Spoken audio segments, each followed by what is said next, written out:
Subscribe करो प्रेम take story channel को।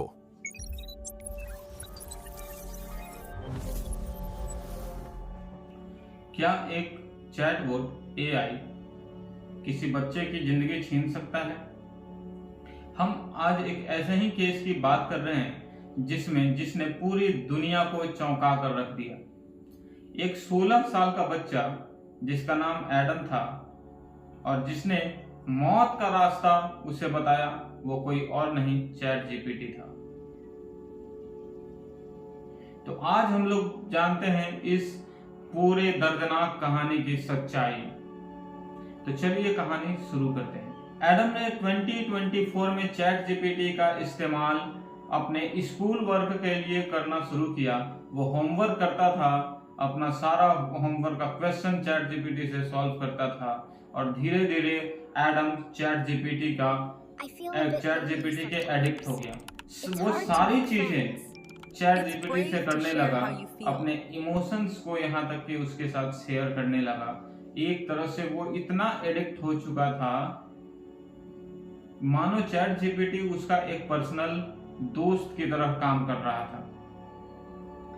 धीरे धीरे चैट जीपीटी उसका भरोसेमंद साथी बन गया और अपनी सारी चिंताएं और दुख को वो चैट जीपीटी से शेयर करता गया।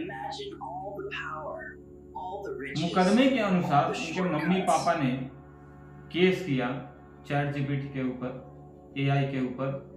तो मुकदमे के अनुसार चैट जीपीटी ने उसे आत्महत्या के ऐसे तरीके बताए जिससे वो सुसाइड करने का एक ड्राफ्ट तैयार कर लिया और मदद की। यहां तक कि चैट जीपीटी ने उसे यह भी बताया कि तुम किस तरह से सुसाइड करोगे तो तुम्हारी जान बच सकती है और किस तरह से करोगे तो तुम्हारी जान नहीं बच पाएगी।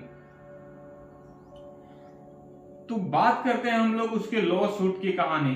तो एडम्स के माता पिता ने ओपन एआई और सीईओ सैम अल्टमैन के खिलाफ रॉन्गफुल डेथ लॉ सूट दाखिल किया है। मुकदमे में आरोप है कि मॉडल की सेफ्टी गारंटी लैब चैट में धुंधली होती चली गई और सेफ गार्ड प्रभावहीन रहा। मतलब चैट जीपीटी में ऐसा कोई भी रूल्स रेगुलेशन नहीं मिल रहा था जिसमें कि उस बच्चे को जैसे मोबाइल में होता है पैरेंटल कंट्रोल, वैसे ही चैट जीपीटी में भी होना चाहिए था। तो इसको लेकर एडम्स के पेरेंट्स कोर्ट में चले गए। आपको याद होगी वो मूवी रोबोट, आपको उसमें एक सीन याद आया होगा जिसमें जो रोबोट होता है वो जलती हुई बिल्डिंग से एक लड़की को नंगी अवस्था में पूरे पब्लिक के बीच में लाकर खड़ा हो जाता है। याद कीजिए जब वो मूवी आई थी ना, उस समय चैट जीपीटी नाम का कहीं दूर दूर तक कोई नामो निशान नहीं था, लेकिन उस मूवी ने सिखा दिया कि भविष्य में एआई का जन्म होने वाला है। एआई के पास कोई इमोशन नहीं होता, चैट जीपीटी के पास कोई इमोशन नहीं है। आप उससे जैसा जवाब पूछोगे ना वैसा वो आपको जवाब देगा। यहां तक कि ये चैट जीपीटी कारण बना उसकी मौत का, और ये कहानी भी मैं आपको बता रहा हूं तो वो चैट जीपीटी का रिप्लाई है। और चैट जीपीटी ने मुझे खुद ही ये जवाब दिया कि हाँ, चैट जीपीटी ही कारण था उसकी मौत का। मुकदमे में उसके पेरेंट्स ने चैट जीपीटी 4o की जल्दी ही लॉन्चिंग और जोखिम के नजरअंदाज करने के फैसले को भी जिम्मेदार ठहराया। तो एआई के लिमिटेशंस और खतरे दोनों ही शामिल है जिसको कि जानना बहुत ही जरूरी है और उसमें चेंजेस करना बहुत ही जरूरी हो गया है। ओपन एआई ने कहा कि सेफ गार्ड्स आमतौर पर छोटी बातचीत के क्रम में काम करते हैं, लेकिन लंबे चैट में वो ढीले पड़ जाते हैं। मतलब अगर आप एक लाइन का कुछ पूछोगे ना, वो तुरंत वहां पर कह देगा कि ये इलीगल है या फिर मेरे लिमिट से बाहर है। लेकिन अगर वही चैट एक लंबी स्टोरी क्रिएट होती चली जाएगी तो वो धीमी होती चली जाएगी। कॉमन सेंस मीडिया के सीईओ ने चेतावनी दी कि जनरल पर्पस एआई को मानसिक स्वास्थ्य और समर्थन के लिए इस्तेमाल करना टीन्स के लिए खतरनाक है। 16 साल का लड़का टीन्स ही तो था। ओपन एआई ने दुख जताया और कहा कि मॉडल की प्रतिक्रिया, उसकी एक्टिविटी सुधारने का वे काम कर रहे हैं, विशेषकर GPT-5 में। वो ये एज वेरिफिकेशन, पैरेंटल कंट्रोल और इंस्टेंटली हेल्पलाइन कनेक्शन जैसे नए सेफ्टी मेजर्स को लागू करने का विचार कर रही है।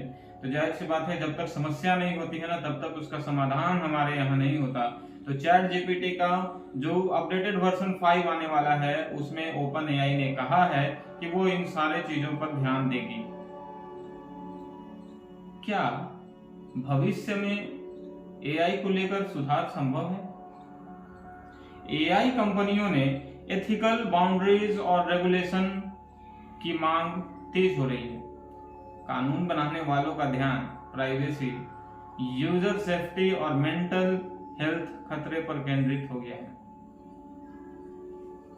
हम आमतौर पर हमें समझना होगा कि एआई भले ही हमारे जिंदगी का एक अंग बनता जा रहा है, लेकिन याद कीजिए कि बचपन में हम लोग अपने प्राइमरी सभी ने पढ़ा होगा कि विज्ञान वरदान और अभिशाप। हम उस दौर से गुजर रहे हैं जहां पर विज्ञान हमारे लिए वरदान भी साबित हो रहा है और वही हमारे जी का काल भी बन रहा है। क्या है एआई? एआई आपके हर काम को आसान बनाता है। मैं मानता हूं कि वो काम आसान बनाता है, लेकिन हर चीज के दो पहलू होते हैं, प्रोस एंड कॉन्स। दोनों पर हमें ध्यान रखना है। याद करो ना, आज आप अपने बच्चे को चैट जीपीटी से होमवर्क करा रहे हो और चैट जीपीटी, वो बच्चा देख रहा है कि चैट जीपीटी सब कुछ बताता है। क्या वो बच्चा कभी भी खुद से ये कोशिश करेगा कि ये क्वेश्चन कैसे हल होगा? इससे रिसर्च वाला जो एबिलिटी होता है ना बच्चों में, वो धीरे धीरे डाउन होता चला जाएगा। तो चैट जीपीटी वरदान है, तो ये फ्यूचर में अभिशाप का भी काम करने वाला है। सोचो कि उस बच्चे का क्या हुआ होगा, उसके मेंटल एबिलिटी में क्या ऐसी चेंज आई होगी कि वो इस ओर कदम उठा लिया और चैट जीपीटी से पूछता चला गया कि आखिर सुसाइड कैसे करे। 16 साल का बच्चा है, कोई 7-8 साल का बच्चा नहीं। और वैसे भी टीनेजर्स में हमें बहुत सारी चीजों का ध्यान रखना पड़ता है, खास करके पेरेंट्स के लिए तो एक चुनौतीपूर्ण समय होता है कि कैसे हम अपने टीन्स बच्चे को की देखभाल करें, कैसे उसे मेंटली स्ट्रांग रखें, हर चीजों से उसे दूर रखें, उसे बचाकर सेफ रखें। एआई की सुविधाएं शानदार हैं, लेकिन वल्नरेबल यूजर्स, उदाहरण के लिए किशोर के लिए एआई मात्र भरोसा या फिर खतरनाक साबित हो सकता है। एडम्स रैंड की कहानी हमें याद दिलाती है कि तकनीक कितनी भी उन्नत क्यों ना हो, उसमें सबसे बड़ा खजाना इंसान है, हमारे इमोशंस। अगर आपने इस वीडियो से कुछ सीखा तो इसे लाइक कीजिए, चैनल को कर लीजिए सब्सक्राइब और एआई का इस्तेमाल कीजिए अपने कामों के लिए, अपने आप को किसी जाल में फंसाने के लिए नहीं। तो मिलते हैं हम लोग किसी नए वीडियो में इसी तरीके से साइंस एंड टेक के वीडियो के साथ। तब तक के लिए अपना ध्यान रखिए, अपने फैमिली का ख्याल रखिए, अपने बच्चों का ख्याल रखिए और हमेशा आप अपने हिस्ट्री को चेक करते रहिए। बच्चे चैट जीपीटी का यूज कर रहे हैं तो उसमें क्या पूछ रहे हैं, ये सारा आपको देखना होगा, तभी जाकर आप एक अच्छे पेरेंट कहलाएंगे। सब्सक्राइब करो प्रेमटेक स्टोरी चैनल को